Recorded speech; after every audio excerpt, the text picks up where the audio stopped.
My dear friends, ఈ వీడియోలో మనము కొన్ని ఉపయోగకరమైనటువంటి యూసేజెస్ ని చూద్దాం. ముఖ్యంగా మనం ఇప్పుడు చెప్పబోయే యూసేజెస్ ఎక్కువగా న్యూస్ పేపర్ చదివేటప్పుడు కనిపిస్తుంటాయి. మరి ముఖ్యంగా ఇది బిగినర్స్ కి ఉపయోగపడుతుందని నేను భావిస్తున్నాను. మరి ఆలస్యం చేయకుండా వీడియో స్టార్ట్ చేద్దాం. Okay, let me start. Am, is, are ఇవి ప్రజెంట్ టెన్స్ లో బీ ఫార్మ్స్. ప్రజెంట్ టెన్స్ లో వీటిని బీ ఫార్మ్స్ అంటాం. అలాగే పాస్ట్ టెన్స్ లో బీ ఫార్మ్స్ వాజ్, వర్.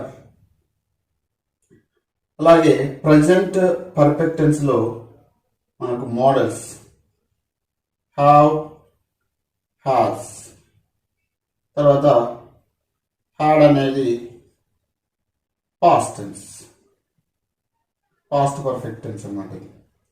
ఇది ప్రజెంట్ పర్ఫెక్ట్ టెన్స్. వీటి తర్వాత మనము వెర్బ్ 3ని ఉపయోగిస్తే ఏ విధమైనటువంటి మీనింగ్ వస్తుంది అనేది ఈ వీడియోలో మనం చూద్దాం. ఎందుకంటే ముఖ్యంగా am, is, are, was, were, have, has, had తర్వాత వెర్బ్ 3 ఉపయోగించడం అనేది ముఖ్యంగా మనము న్యూస్ పేపర్లో కూడా చూస్తుంటాం. మరి న్యూస్ పేపర్ చదివేటప్పుడు మనకు అర్థం అవ్వాలంటే అలా రాస్తే ఏ విధమైనటువంటి అర్థం వస్తుందో తెలుసుకుంటే మనం ఈజీగా అర్థం చేసుకోవచ్చు. సో ఇక్కడ ఈ వీడియోలో మనం క్లియర్గా చూద్దాం. యామ్ తర్వాత వెర్బ్ 3, తర్వాత ఈజ్ తర్వాత వెర్బ్ 3, ఆర్ తర్వాత వెర్బ్ 3. డైరెక్ట్గా యామ్ తర్వాత వెర్బ్ 3, ఈజ్ తర్వాత వెర్బ్ 3, ఆర్ తర్వాత వెర్బ్ 3 వస్తాయి. కానీ ఇప్పుడు మనం ముందుగా యామ్, ఈజ్, ఆర్ తర్వాత మధ్యలో బీయింగ్ అనే పదము ఉపయోగించిన తర్వాత వెర్బ్ 3 రాద్దాం. ఎలా వస్తుందో చూద్దాం. Am being verb 3, is being verb 3, are being verb 3. తర్వాత వాజ్, వర్, బీయింగ్ వెర్బ్ 3. తర్వాత హ్యావ్, హ్యాస్, హ్యాడ్. ఈ మూడింటిని ఉపయోగించినప్పుడు బీయింగ్ రాదు, బీయింగ్ వస్తుంది అనమాట. బీయింగ్ తర్వాత వెర్బ్ 3 వస్తుంది. మరి ఇలా వచ్చినప్పుడు ఎటువంటి అర్థం వస్తుందో క్లియర్గా అర్థం చేసుకోవాలంటే కొన్ని ఎగ్జాంపుల్స్ తీసుకుందాం. వెర్బ్ 3 కావాలి కనుక ఒక వెర్బ్ని తీసుకుందాం. For example punish. పనిష్ అంటే శిక్షించడం. పనిష్, దీనికి 3 ఫార్మ్స్ రాస్తే పనిష్, పనిష్డ్, పనిష్డ్. ఫస్ట్ మనం ఈ వెర్బ్తో చూద్దాం. వెర్బ్ 3ని మనం ఉపయోగించాలి. సో ఇక్కడ వెర్బ్ 3ని వాడి నేను పనిష్ చేయబడుతున్నాను అంటే నాకు పనిష్మెంట్ ఇస్తున్నారు అని చెప్పాలి. I am being punished. I'm being punished అంటే నేను శిక్షించబడుతున్నాను. యామ్ బీయింగ్ తర్వాత వెర్బ్ 3, నేను శిక్షించబడుతున్నాను. ఆమె శిక్షించబడుతుంది. She is being punished. She is being punished, ఆమె శిక్షించబడుతున్నది. దే ఆర్ బీయింగ్ పనిష్డ్, వారు శిక్షించబడుతున్నారు. అంటే ఇక్కడ మనకి ఏమర్థమైందంటే యామ్ బీయింగ్ తర్వాత వెర్బ్ 3, ఈజ్ బీయింగ్ తర్వాత వెర్బ్ 3, ఆర్ బీయింగ్ తర్వాత వెర్బ్ 3 వచ్చినప్పుడు ఒక పని చేయబడుతున్నది అని చెప్పడానికి ఈ బీయింగ్ అంటే ఈ హెల్పింగ్ వెర్బ్స్ తర్వాత ఈ బీయింగ్ అనేది ఉపయోగించి వెర్బ్ 3 రాసినప్పుడు ఒక పని చేయబడుతుంది అని చెప్పడానికి వాడతారనేది అర్థమైంది. అలాగే ఇంకా మనం ఎక్స్ట్రా కూడా రాయవచ్చు. I'm being punished by my teacher. నేను మా టీచర్ చేత పనిష్మెంట్ చేయబడుతున్నాను అంటే నాకు మా టీచర్ పనిష్మెంట్ ఇస్తున్నారు. ఇది కంటిన్యూస్ టెన్స్, ఇది ప్రజెంట్ కంటిన్యూస్ టెన్స్ అన్నమాట. ఇప్పుడు ఇస్తున్నారు, జరుగుతుంది. సో ఇక్కడ మా టీచర్ నాకు పనిష్మెంట్ ఇస్తున్నారు అని అర్థం. అంటే ఇక్కడ మనం ఉన్నది ఉన్నట్లుగా బడుతున్నది అని చెప్పేటప్పుడు అయితే మా టీచర్ చేత నాకు పనిష్మెంట్ ఇవ్వబడుతున్నది అని చెప్తాం. కానీ జనరల్గా చెప్పాలంటే మా టీచర్ నాకు పనిష్మెంట్ ఇస్తూ ఉన్నాడు ఇప్పుడు. Okay, next she is being punished by her teacher. ఆమె యొక్క టీచర్ చేత ఆమె పనిష్డ్ చేయబడుతున్నది అంటే శిక్షించబడుతున్నది. They are being punished by their teacher. వాళ్ళ టీచర్ చేత వాళ్ళు పనిష్డ్ చేయబడుతున్నారు. అంటే ఇక్కడ వాళ్ళ టీచర్ వాళ్ళకి పనిష్మెంట్ ఇస్తూ ఉన్నది. టీచర్ చేత పనిష్డ్ అంటే శిక్షించబడుతూ ఉన్నారు. ఈ విధంగా మనకు అర్థం వస్తుంది. అయితే న్యూస్ పేపర్లో వచ్చే కొన్ని ఎగ్జాంపుల్స్ కనుక చూస్తే మనకి ఇంకా అర్థం చేసుకునే అవకాశం ఉంటుంది. కరోనా వైరస్ని కంట్రోల్ చేయడానికి చర్యలు తీసుకోబడుతున్నాయి అని చెప్పాలి. అప్పుడు ఎలా వస్తుందంటే న్యూస్ పేపర్లో measures are being taken to contain the coronavirus or COVID-19 by Telangana government.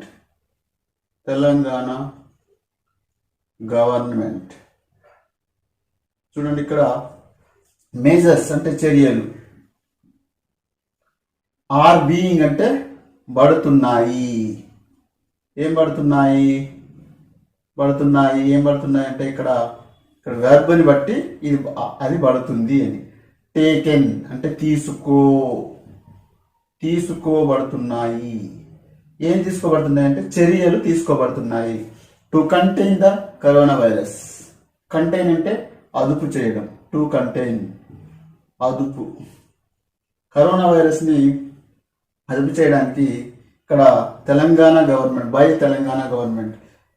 Government చేత చర్యలు తీసుకోబడుతున్నాయి. ఈ విధంగా ఆర్ బీయింగ్ వచ్చింది.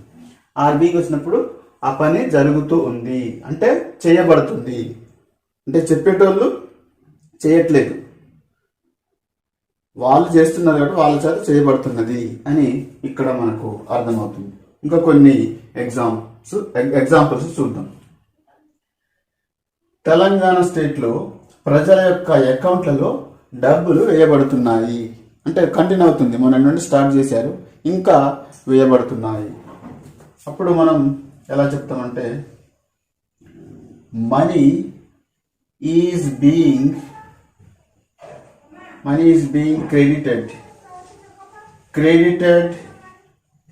credited into the accounts of people by TS Gout. Telangana government చేత ప్రజల యొక్క అకౌంట్లలో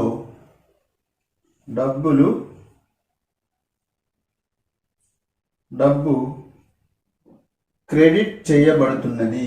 మనీ అనేది సింగులర్ కనుక ఈజ్ బీయింగ్ అని వచ్చింది. తర్వాత క్రెడిటెడ్ అనే వెర్బ్ 3 అనేది వచ్చింది. Money is being credited in to the accounts of people by TS govt. Telangana government చేత ప్రజల యొక్క అకౌంట్లలో డబ్బులు క్రెడిట్ చేయబడుతున్నాయి. ఈ విధంగా ఈ పని చేయబడుతున్నది అన్నప్పుడు ఈజ్ బీయింగ్ వస్తుంది. ఇక్కడ సింగులర్ వచ్చినప్పుడు ఈజ్ బీయింగ్, ప్లూరల్ వచ్చినప్పుడు ఆర్ బీయింగ్ వస్తుంది. అంటే ఒక పని ఇప్పుడు జరుగుతూ ఉన్నది అంటే ఒక చేయబడుతున్నది. ఫర్ ఎగ్జాంపుల్ ఇంకొక ఎగ్జాంపుల్ తీసుకుందాం. కేంద్ర ప్రభుత్వం ఇచ్చిన గైడ్ లైన్స్ని తెలంగాణ స్టేట్లో ఇంప్లిమెంట్ చేయబడుతున్నాయి. Guide lines are being enforced issued by union government అంటే central government in తెలంగాణ స్టేట్లో సెంట్రల్ గవర్నమెంట్ ఇచ్చినటువంటి ఇష్యూ చేసినటువంటి అంటే ఇక్కడ విడుదల చేసినటువంటి గైడ్ లైన్స్ ఎన్ఫోర్స్ చేయబడుతున్నాయి అంటే అమలు చేయబడుతున్నాయి. ఎవరి చేత? బై తెలంగాణ గవర్నమెంట్ చేత తెలంగాణలో సెంట్రల్ గవర్నమెంట్ ఇష్యూ చేసినటువంటి గైడ్ లైన్స్ అమలు చేయబడుతున్నాయి. ఎవరి చేత? తెలంగాణ గవర్నమెంట్ చేత. ఈ విధంగా మనకు న్యూస్ పేపర్లో ఆర్ బీయింగ్ తర్వాత వెర్బ్ 3 ఈజ్ బీయింగ్ వెర్బ్ 3 వచ్చినప్పుడు మనం ఆ పని చేయబడుతున్నది అని మనం అర్థం చేసుకోవాలి. ఇంకొక ఎగ్జాంపుల్ చూద్దాం. రోడ్డు పనులు చేయబడుతున్నాయి అని చెప్పాలనుకోండి. అప్పుడు road works are being done. Road పనులు చేయబడుతున్నాయి. ఈ విధంగా మనం న్యూస్ పేపర్లో ఈ విధంగా ఉపయోగించడం అనేది చూస్తుంటాం. మరికొన్ని ఎగ్జాంపుల్స్ చూద్దాం. ఇక్కడ మీరు గమనించండి, ఇక్కడ సింగులర్ వచ్చినప్పుడు ఈజ్ బీయింగ్ వస్తుంది, ప్లూరల్ వచ్చినప్పుడు ఆర్ బీయింగ్ వస్తుంది. అది మీరు గుర్తుపెట్టుకోండి. మార్కెట్లో చేపలు అమ్మబడుతున్నాయి అని చెప్పాలనుకోండి. అమ్మడాన్ని మనం ఏమంటాం? సెల్ అంటాం. తర్వాత దాని యొక్క వెర్బ్ 3 రూపం, పాస్ట్ పార్టిసిపల్ రూపం ఏంటి? సోల్డ్. అప్పుడు మనం ఏమని రాస్తామంటే fishes are being sold at market, లేదా ఇన్ ద మార్కెట్ అని రాస్తాం. ఎట్ అని రాయకుండా in the market. Fishes are being sold in the market. మార్కెట్లో చేపలు అమ్మబడుతున్నాయి. సోల్డ్ అనేది వెర్బ్ 3, ఆర్ బీయింగ్ అంటే బడుతున్నాయి. అంటే ఇక్కడ వెర్బ్ ఏదైతే ఉందో ఆ పని చేయబడుతూ ఉన్నది అంటే జరుగుతూ ఉన్నది, ఎవరో ఒకరి చేత అది చేయబడుతున్నది. ఈ విధంగా మనం జనరల్గా మన నిత్య జీవితంలో కూడా వాడుకోవచ్చు. ఎలాగంటే రాము చేత రూమ్ కడగబడుతున్నది అని చెప్పాలనుకోండి. Room is being cleaned. Cleaned by Ramu చేత రూము క్లీన్ చేయబడుతున్నది. అంటే దాని అర్థం ఏంటంటే రాము రూమ్ని క్లీన్ చేస్తున్నాడు. ఈ విధంగా మనం చెప్పవచ్చు. ఈ విధంగా మనం ఎన్నో ఎగ్జాంపుల్స్ తీసుకోవచ్చు, ఎన్నో ఎగ్జాంపుల్స్ మనము చెప్పుకోవచ్చు అనమాట. మన నిత్య జీవితంలో వచ్చే ఎన్నో ఎగ్జాంపుల్స్. మరి ఇప్పుడు వర్ తర్వాత వెర్బ్ 3 వస్తే ఎలా ఉంటుందో చూద్దాం. వర్ తర్వాత బీయింగ్ వచ్చి వెర్బ్ 3 వస్తుంది. ఇవి రెండు సేమ్, కానీ ఇది పాస్ట్ టెన్స్ లో ఒక పని జరుగుతూ ఉండేను అని చెప్పడానికి మనం was being verb 3, were being verb 3 వాడతాం. అదే ఇప్పుడు జరుగుతున్నది అని చెప్పేటప్పుడు am being, is being, are being verb 3 రాస్తాం. సో దీనికి కూడా కొన్ని ఎగ్జాంపుల్స్ చూద్దాం. ఓకే, నేను 10వ తరగతి చదువుతున్నప్పుడు ఆ బిల్డింగ్ కట్టబడుతూ ఉండేను అని చెప్పాలనుకోండి. The building was being built. The building was being built when I was studying 10th class. నేను 10వ తరగతి చదువుతున్నప్పుడు ఆ బిల్డింగ్ నిర్మించబడుతూ ఉండేను.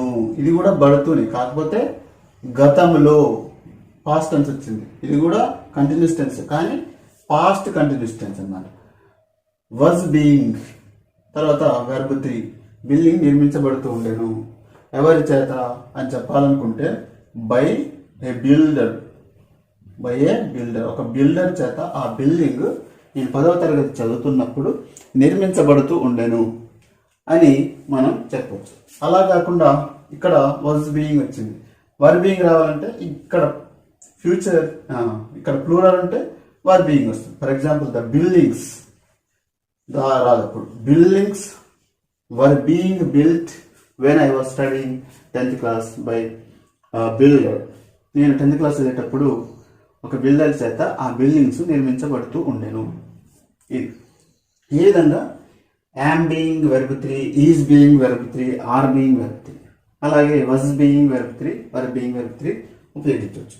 అంటే ఒక పని చేయబడుతూ ఉంది అని చెప్పేటప్పుడు ఇవి ఉపయోగిస్తాం. గతంలో చేయబడుతూ ఉండే అని చెప్పాలంటే వాజ్ బీయింగ్, వర్ బీయింగ్ ఉపయోగించి చెప్తాం. ఇవి న్యూస్ పేపర్లో ఎక్కువగా ఇలా వీటిని ఉపయోగించడం మనం చూస్తుంటాం. అందుకే ఈ వీడియోలో మీకు చెప్తే మీకు ఉపయోగపడుతుంది కదా అని బిగినర్స్ కోసం చెప్దామనే ఉద్దేశంతో నేను ఇక్కడ చెప్తున్నాను. ఇక ఆ పని చేయబడింది అని చెప్పాలి అంటే రీసెంట్గానే అయిపోయింది లేదా ఇప్పుడే అయిపోయింది. అప్పుడు మనం ఎలా చెప్తాం? ఇది కూడా న్యూస్ పేపర్లో తరచుగా వచ్చే ఒక యూసేజ్ అన్నమాట. అంటే కరోనా వైరస్ గురించి చర్యలు తీసుకోబడ్డాయి అని చెప్పాలి, లేదా శానిటేషన్ వర్క్స్ చేయబడ్డాయి అంటే పారిశుద్ధ్య పనులు చేయబడ్డాయి, లేదా ప్రజల యొక్క అకౌంట్లలో డబ్బులు వేయబడ్డాయి అని వస్తుంది న్యూస్ పేపర్లో మనం చూస్తుంటాం. అప్పుడు ఎలా రాస్తాం? Money has been.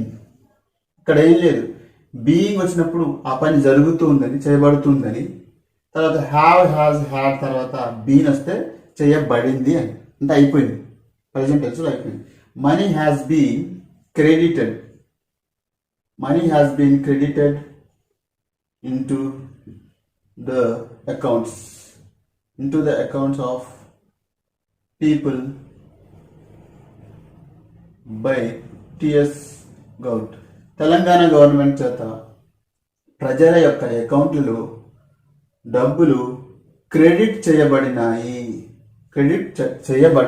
అన్నమాట. ఇది వెర్బ్ 3 ఉపయోగించాం. హ్యాస్ బీన్ వెర్బ్ 3 వస్తే హ్యాస్ బీన్ క్రెడిట్ చేయబడ్డాయి.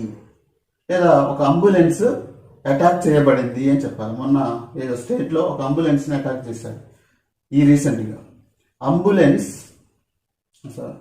అంబులెన్స్ అటాక్ చేయబడింది అని చెప్పాలి. అప్పుడు మనం ఏం చెప్తాం?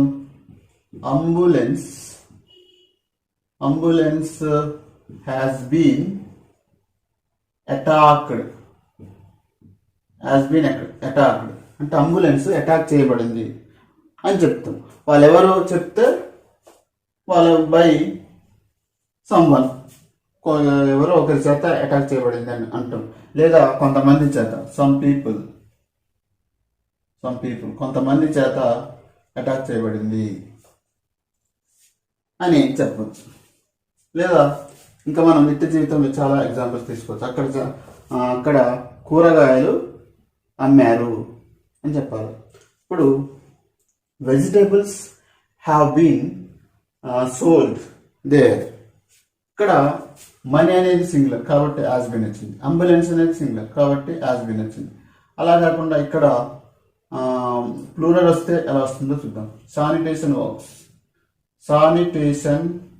వర్క్స్ అంటే పారిశుద్ధ్య పనులు చేయబడ్డాయి. Sanitation works have been done by municipal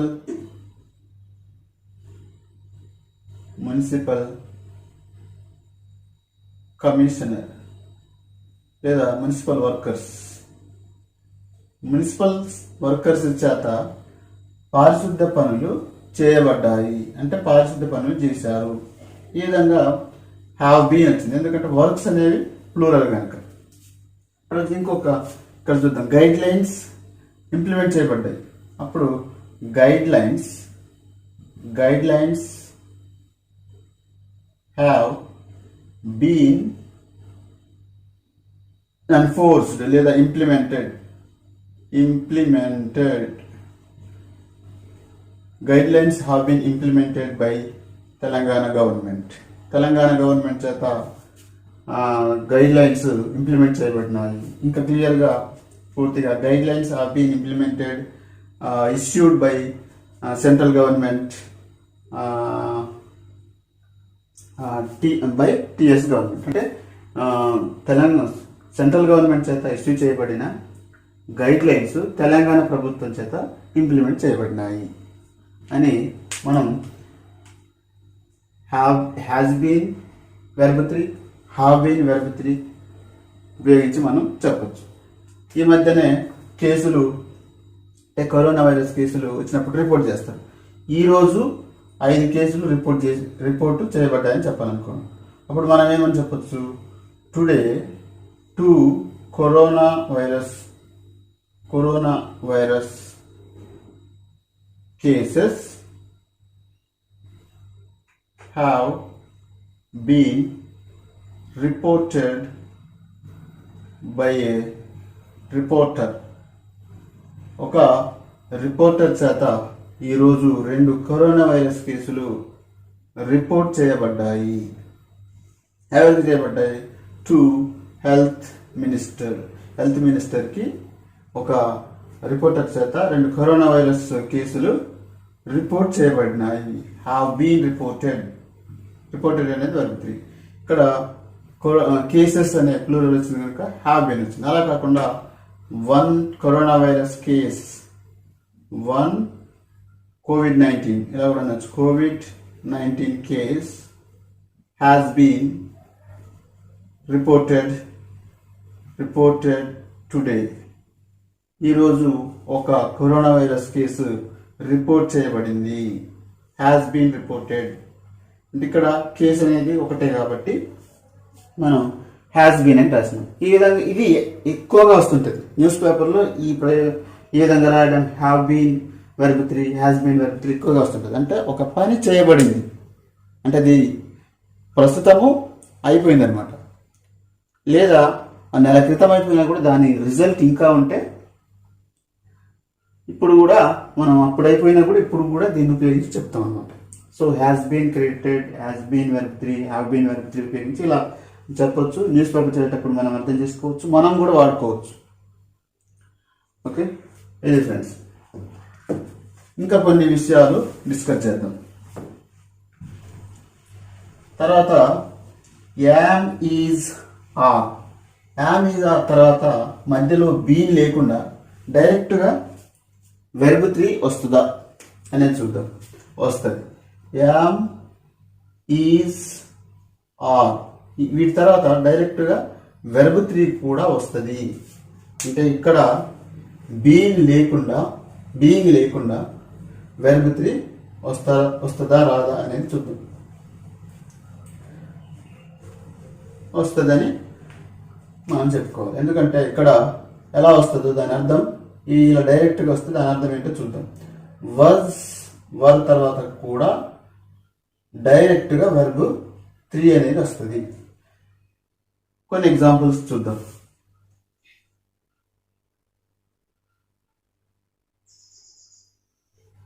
I am punished. Punished అనే వెర్బ్ తీసుకుంటే ఐ యామ్ పనిష్డ్ అంటే నేను పనిష్ చేయబడతాను. ఇక్కడ జరగలే. ఇందాక బీయింగ్ వచ్చినప్పుడు జరుగుతూ ఉన్నది, పడుతూ ఉన్నది అన్నాం. కానీ ఇక్కడ పడుతుంది అంటున్నాం. అంటే ఇంకా ఆ పని జరగలే, ఆ పని చేయబడుతుంది అంటున్నాం. I am punished by my teacher because I didn't completed my homework. నా హోంవర్క్ నేను కంప్లీట్ చేయలేదు కనుక నేను మా టీచర్ చేత పనిష్ చేయబడతాను. Today I am going to punished by my teacher. అంటే ఇది యామ్ తర్వాత మనం ఏం రాసాం? పనిష్డ్ అని రాసినాం. ఇంకా కొన్ని చూద్దాం. ఇది అర్థం అవ్వాలంటే యామ్ అనేది తక్కువగా వాడతాం కాబట్టి. ఓకే, నెక్స్ట్ చూద్దాం. ఆమె కూర ఆమె చేత వండబడుతుంది అని చెప్పాలి. ఈరోజు కూర ఎవరు వండుతారు అన్నప్పుడు ఆమె వండుతుందిలే అని చెప్పేటప్పుడు ఇక్కడ ఇలా చెప్పొచ్చు అనమాట. కర్రీ ఈజ్ కుక్డ్ లేదా ప్రిపేర్డ్. కాబట్టి ప్రిపేర్డ్ అనేది వాడుతుంది. Curry is prepared by her, ఆమె చేత కూర వండబడుతుంది, ఆమె కూర వండుతుంది. సింపుల్గా మనం డైరెక్ట్ ఇలా షీ కుక్స్ కర్రీ అని చెప్పొచ్చు. కానీ మనం ఇవి నేర్చుకుంటున్నాం. అంటే ఈజ్ వాటి తర్వాత ఇలా వస్తే దాని అర్థం ఏంటో తెలుసుకోవడానికి మనం ఇక్కడ రాస్తున్నాం. అంటే డైరెక్ట్ అలా చెప్పొచ్చు కదా అని కొంతమంది కామెంట్ చేయొచ్చు, కానీ చెప్పొచ్చు.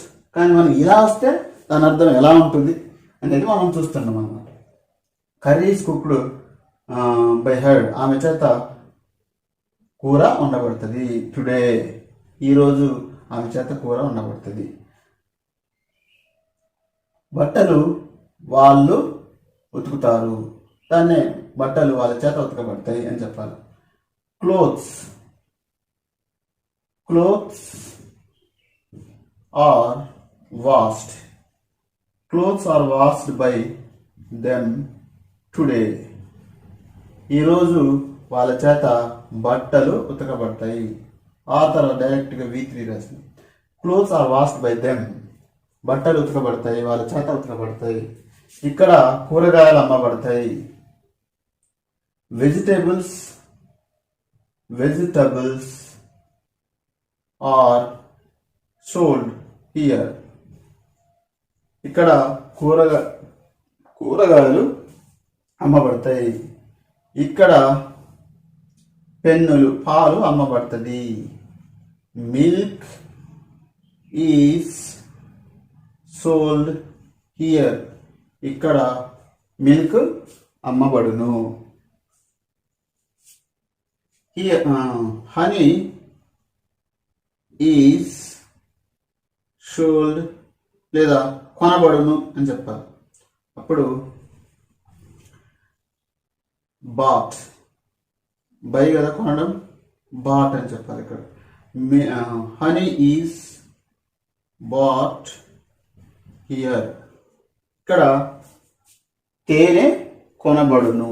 ఈ విధంగా మనం ఒక పని జరగలేదు కానీ జరుగుతుంది, చేయబడుతుంది అని చెప్పేటప్పుడు యామ్ ఈజ్ ఆ తర్వాత డైరెక్ట్గా మనం verb 3 ఉపయోగించి రాయొచ్చు అన్నమాట. అలా వస్తే దాని మీనింగ్ ఏంటంటే చేయబడుతుంది, ఆ పని అక్కడ చేయబడుతుంది.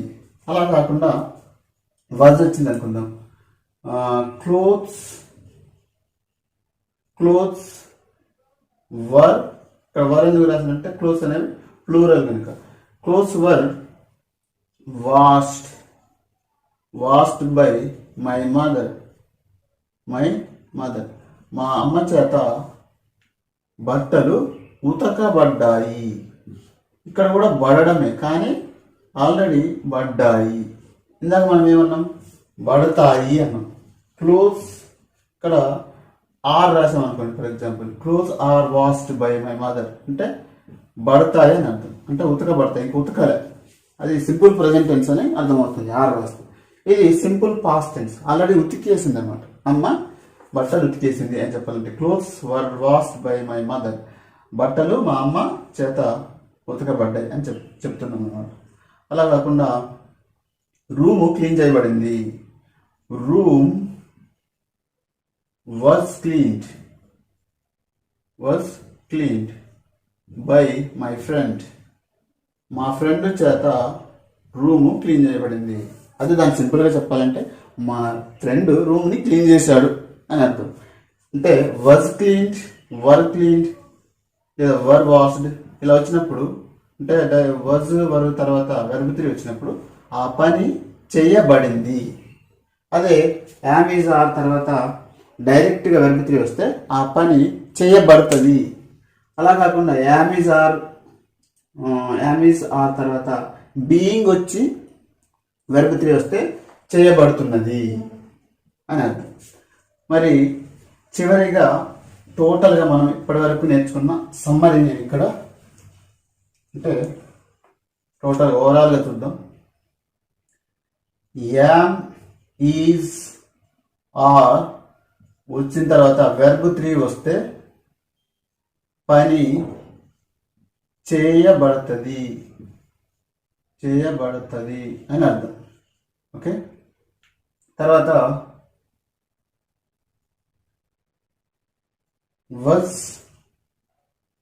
వర్ తర్వాత డైరెక్ట్గా వెర్బ్ 3 వస్తే పని చేయబడింది అయిపోయింది అనమాట. అలా కాకుండా యామ్ ఈజ్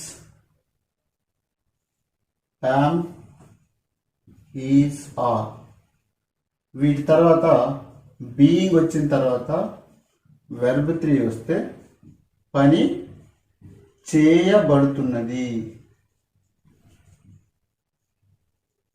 అలా కాకుండా హ్యాజ్, హ్యావ్, హ్యాడ్ ఈ మూడింటి తర్వాత బీన్ వచ్చి తర్వాత వెర్బ్ 3 వస్తే పని చేయబడింది అని అర్థం. కానీ ఇక్కడ గతంలో చేయబడింది అని అర్థం. గతంలో చేయబడింది అని అర్థం. అయితే ఇక్కడ పని చేయబడిందని ఇక్కడ అన్నాము, తర్వాత ఇక్కడ కూడా పని చేయబడిందని ఇక్కడ అన్నాము. ఈ రెండింటి మధ్య తేడా ఏంటి అని మనం చూసినప్పుడు ఇక్కడ పని ఎప్పుడో అయిపోయింది, ఎప్పుడో చేయబడింది, అంటే చేయబడింది గతంలో. ఇక్కడ మాత్రం ప్రస్తుతం ప్రజెంట్ టెన్స్లో పని చేయబడింది. ఇది present tense, present perfect tense అన్నమాట. Present perfect tense. ఇది సింపుల్ పాస్ట్ టెన్స్. సో ఈ రెండింటి మధ్య ఇది తేడా. ఓకే ఫ్రెండ్స్, అర్థమైందని నేను అనుకుంటున్నాను. మరిన్ని వీడియోస్తో మరలా కలుద్దాం.